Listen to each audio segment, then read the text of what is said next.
Teman-teman, kalau menurut saya kopi dan heritage itu memiliki perjalanan yang sama.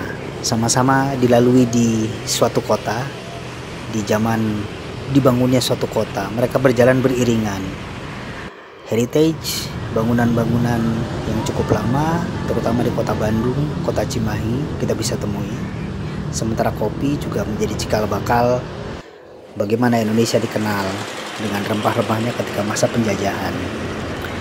Kita berbicara ke heritage, tidak jauh dari alun-alun kota Cimahi ada sebuah bioskop yang dikenal dengan nama Bioskop Rio. Letaknya di Jalan Alun-Alun Timur, kota Cimahi.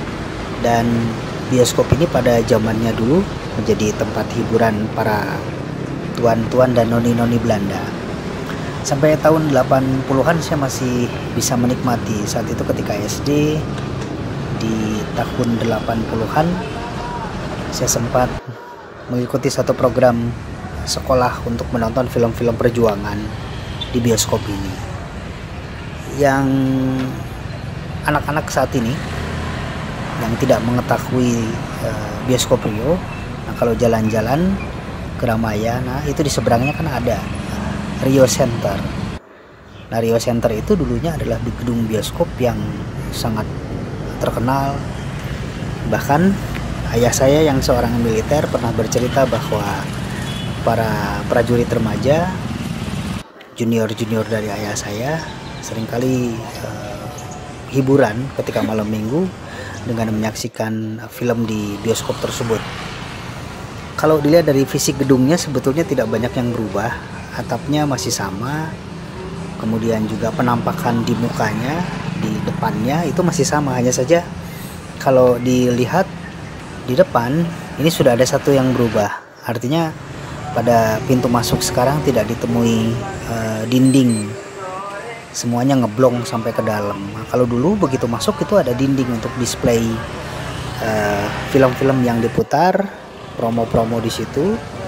Kemudian ada pintu masuk VVIP, ada juga tiket box ya, ada 2 tiket box di depan itu. Dan sekarang itu sudah tidak ada dindingnya, tetapi secara keseluruhan untuk bentuk seperti terlihat di depan ini sampai dengan di samping itu tidak terlihat banyak perubahan.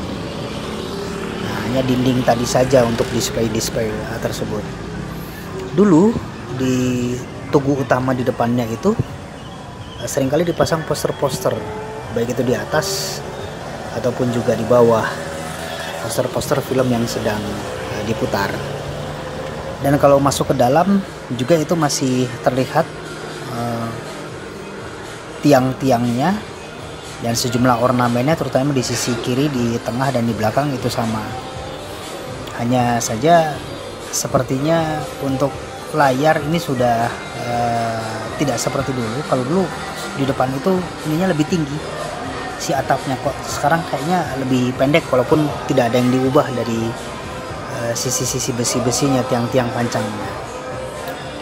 Nah, berbicara heritage, berbicara masa lalu juga tentu kita ingat bahwa kopi menjadi salah satu tujuan bangsa asing melakukan penjajahan selain rempah-rempah. Dan sampai sekarang kopi di Indonesia tidak hanya di Bandung, tapi juga di beberapa daerah lainnya seperti di Papua, di Sumatera. Di Sumatera Utara terkenal ada kopi Simalungun, itu sangat luar biasa. Kalau mau merasakan bagaimana nikmatnya kopi Arabica Simalungun, tidak jauh dari alun-alun di Jalan Kolonel Masturi, setelah pasar atas ke atas sedikit itu ada kopi Manja. Dan kopinya luar biasa, di situ cukup enak ya, dan variannya banyak. Jadi sempat merasakan juga bagaimana nikmatnya minum kopi di sana, dan letaknya sangat strategis. Kemudian kita minum kopinya di luar dan sambil menikmati udara yang cukup asik ya. Ya, memang cukup asik udaranya kalau kita bisa minum kopi, kemudian menikmati suasana yang ada. Yang mau ngopi datanglah ke sini. Di situ nanti ada baristanya. namanya Fikri Mubarok. Katanya lagi cari jodoh tapi nggak tahu juga, tanya aja sendiri sama dia ya.